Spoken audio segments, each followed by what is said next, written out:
오늘 우리에게 주시는 하나님의 말씀은 신명기 27장 1절에서 10절까지입니다. 모세와 이스라엘 장로들이 백성에게 명령하여 이르되 내가 오늘 너희에게 명령하는 이 명령을 너희는 다 지킬지니라. 너희가 요단을 건너 내 하나님 여호와께서 내게 주시는 땅에 들어가는 날에 큰 돌들을 세우고 석회를 바르라. 요단을 건넌 후에 이 율법의 모든 말씀을 그 위에 기록하라. 그리하면 내 하나님 여호와께서 내게 주시는 땅 곧 젖과 꿀이 흐르는 땅에 내가 들어가기를 내 조상들의 하나님 여호와께서 내게 말씀하신 대로 하리라. 너희가 요단을 건너거든 내가 오늘 너희에게 명령하는 이 돌들을 에발산에 세우고 그 위에 석회를 바를 것이며 또 거기서 내 하나님 여호와를 위하여 제단 곧 돌단을 쌓되 그것에 새 연장을 대지 말지니라. 너는 다듬지 않은 돌로 내 하나님 여호와의 제단을 쌓고 그 위에 내 하나님 여호와께 번제를 드릴 것이며 또 화목제를 드리고 거기에서 먹으며 내 하나님 여호와 앞에서 즐거워하라. 너는 이 율법의 모든 말씀을 그 돌들 위에 분명하고 정확하게 기록할지니라. 모세와 레위 제사장들이 온 이스라엘에게 말하여 이르되 이스라엘아 잠잠하여 들으라. 오늘 내가 내 하나님 여호와의 백성이 되었으니 그런즉 내 하나님 여호와의 말씀을 청종하여 내가 오늘 내게 명령하는 그 명령과 규례를 행할지니라. 아멘. 오늘 말씀은 신명기 11장과 연결됩니다. 11장 29절입니다. 내 하나님 여호와께서 내가 가서 차지할 땅으로 너를 인도하여 들이실 때에 너는 그리심산에서 축복을 선포하고 에발산에서 저주를 선포하라. 하나님께서 그들을 약속의 땅에 들어가게 하실 때 그리심산에서 축복을 선포하고 에발산에서 저주를 선포하라고 말하는데요. 오늘 본문은 축복과 저주를 선포하기 전에 해야 할 일 두 가지를 말해줍니다. 율법을 기록하는 것과 제단을 만드는 것인데요. 하나님은 왜 가나안에 들어가서 제일 먼저 율법 기념비와 제단을 만들라고 하셨을까요? 첫째로 하나님의 율법은 보존하고 대대로 지켜야 하기 때문입니다. 2절 3절입니다. 너희가 요단을 건너 내 하나님 여호와께서 내게 주시는 땅에 들어가는 날에 큰 돌들을 세우고 석회를 바르라. 요단을 건넌 후에 이 율법의 모든 말씀을 그 위에 기록하라. 하나님은 율법을 기록할 시기와 방법을 정해 주셨습니다. 율법을 기록하는 시기는 언제입니까? 요단강을 건넜을 때입니다. 가나안을 다 정복하고 난 다음이 아닙니다. 입성했을 때입니다.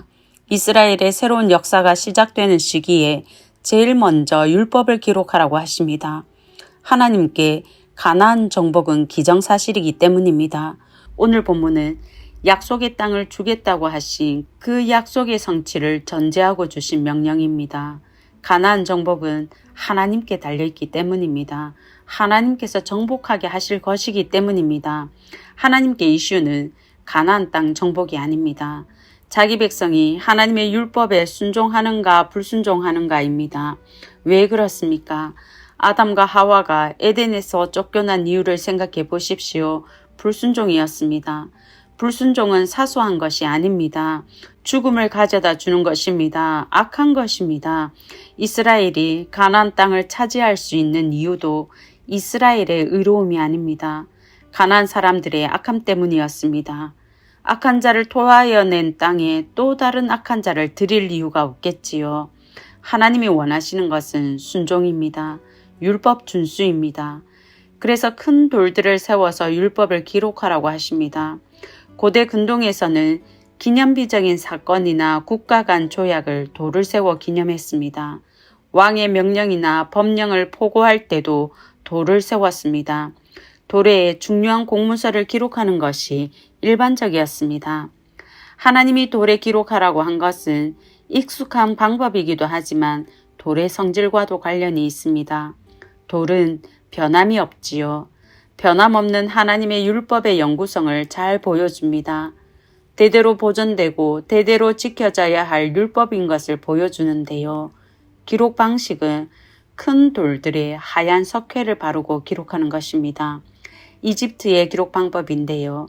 이집트는 비가 거의 오지 않아서 잘 보존되었습니다만 가나안은 아닙니다. 세월이 지나고 비에 씻겨질 것입니다.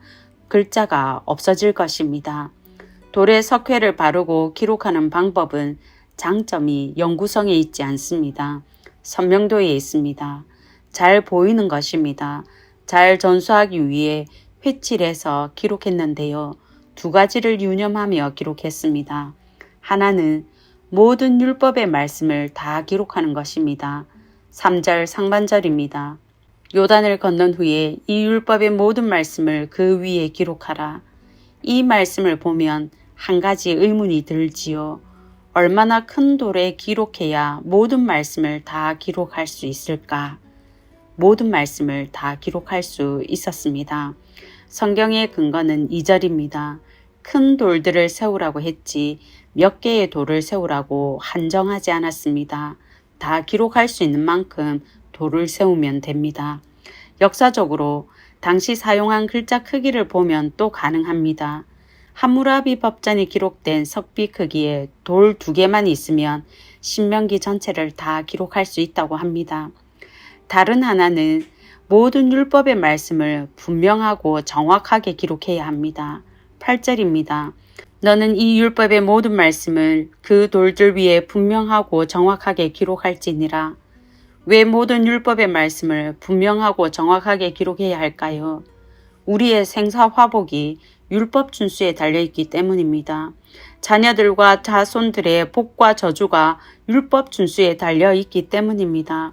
하나님은 순종하는 자에게 복을 주시고 불순종하는 자에게 저주를 주겠다고 엄하게 말씀하시는데요.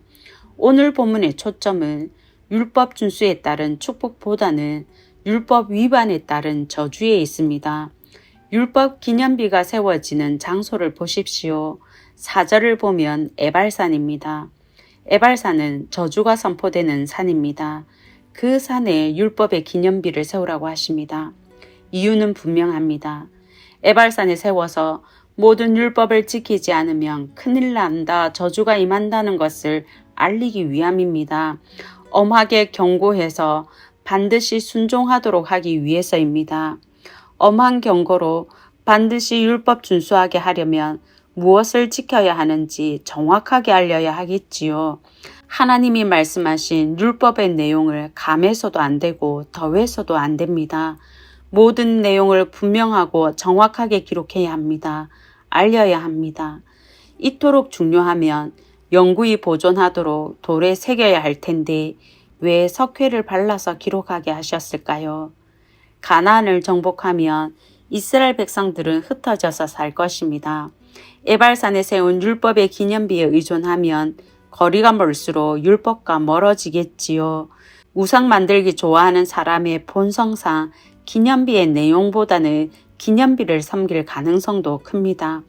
그러니 기념비에 기록한 말씀을 기억하라는 것입니다.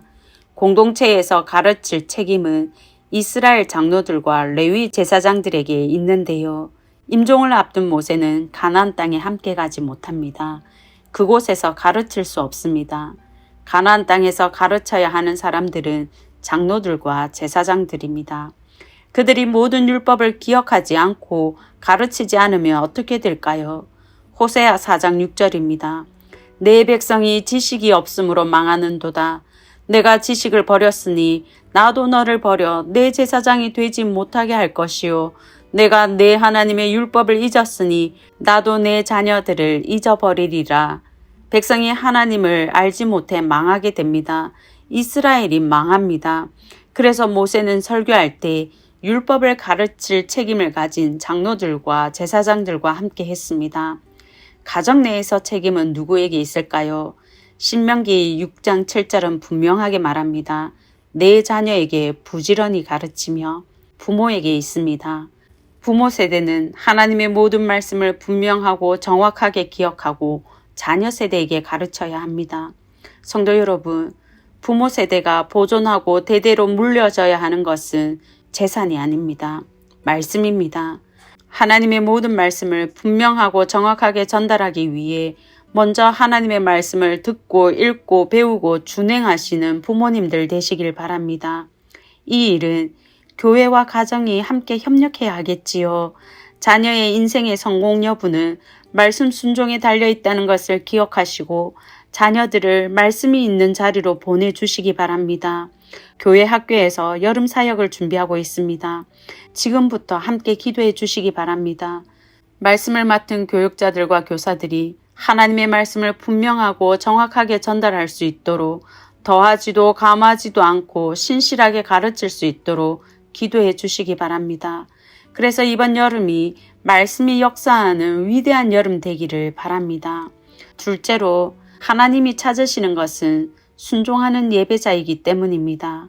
5절입니다. 또 거기서 내 하나님 여호와를 위하여 제단 곧 돌단을 쌓되 그것에 쇠 연장을 대지 말지니라. 에발산에서 두 번째로 할 일은 돌로 제단을 쌓는 것입니다. 그곳에서 번제와 화목제를 드리라고 하시는데요. 왜 제단을 쇠로 다듬지 않은 자연석으로 쌓으라고 하시는 걸까요? 출애굽기 20장 25절입니다. 내가 네게 돌로 제단을 쌓거든 다듬은 돌로 쌓지 말라. 내가 정으로 그것을 쪼면 부정하게 함이니라. 출애굽기의 제단법에 따른 명령인데요. 쇠로 다듬는 것이 왜 부정할까요? 파괴와 살인의 도구인 철기로 생명을 살리는 제단을 만들기 때문이라고도 하고 가나안 사람들이 다듬은 돌을 제단으로 사용했기 때문이라고도 합니다. 돌을 다듬으려면 돌 위에 올라가야 하는데 그러면 하체가 드러나기에 의식법상 부정하다고도 말합니다. 어쨌든 쇠로 다듬지 않은 돌은 크기가 일정하지 않겠지요. 아무리 크기를 맞춰도 볼품이 없습니다. 이 제단은 정말 역사적인 순간에 사용할 제단인데 이스라엘이 가나안에 입성해서 언약갱신을 기념하는 예배를 드릴 제단인데 어떻게 자연석을 사용할 수 있을까요? 하나님의 은혜에 감사한 만큼 제대로 거창하게 만들어야 할 것 같습니다. 그 의미가 중한 만큼 거창하고 아름답게 만들어서 예배드리고 싶을 것입니다. 하지만 하나님께 예배하는데 하나님이 하지 말라고 했는데 굳이 새로 다듬어 만든 제단에서 예배한다면 어떨까요? 사무엘상 15장 22절입니다. 사무엘이 이르되 여호와께서 번제와 다른 제사를 그의 목소리를 청종하는 것을 좋아하심같이 좋아하시겠나이까. 순종이 제사보다 낫고 듣는 것이 순양의 기름보다 나으니. 하나님이 원하시는 것은 말씀을 벗어난 과한 열심이 아닙니다. 불순종으로 지은 화려한 제단보다 순종으로 쌓은 자연석 제단을 원하십니다. 하나님이 받으시는 것은 제단이 아니라 순종입니다. 하나님이 찾으시는 것은 예배 장소가 아니라 순종하는 예배자입니다. 성도 여러분, 제단과 순종 무엇이 중요할까요? 예배와 예배자 무엇이 중요할까요? 하나님이 찾으시는 것은 순종하는 예배자들입니다. 주일에 혼자 예배하는 자가 아니라 함께 예배하는 자입니다. 모이기를 힘쓰라고 하신 말씀에 순종해서 주님 부르실 때까지 주일에 교회 공동체에 나와 함께 예배하는 서문의 성도님들 되시길 바랍니다. 이제 들은 말씀과 교회를 위해 기도하겠습니다. 첫째로 가정과 교회가 힘을 합하여 분명하고 정확한 하나님의 말씀을 자녀 세대에게 가르쳐 지키게 하소서. 둘째로 영아부터 노년에 이르기까지 서문의 모든 성도들의 현장 예배를 회복시켜 주시고 하나님이 찾으시는 예배자 되게 하소서.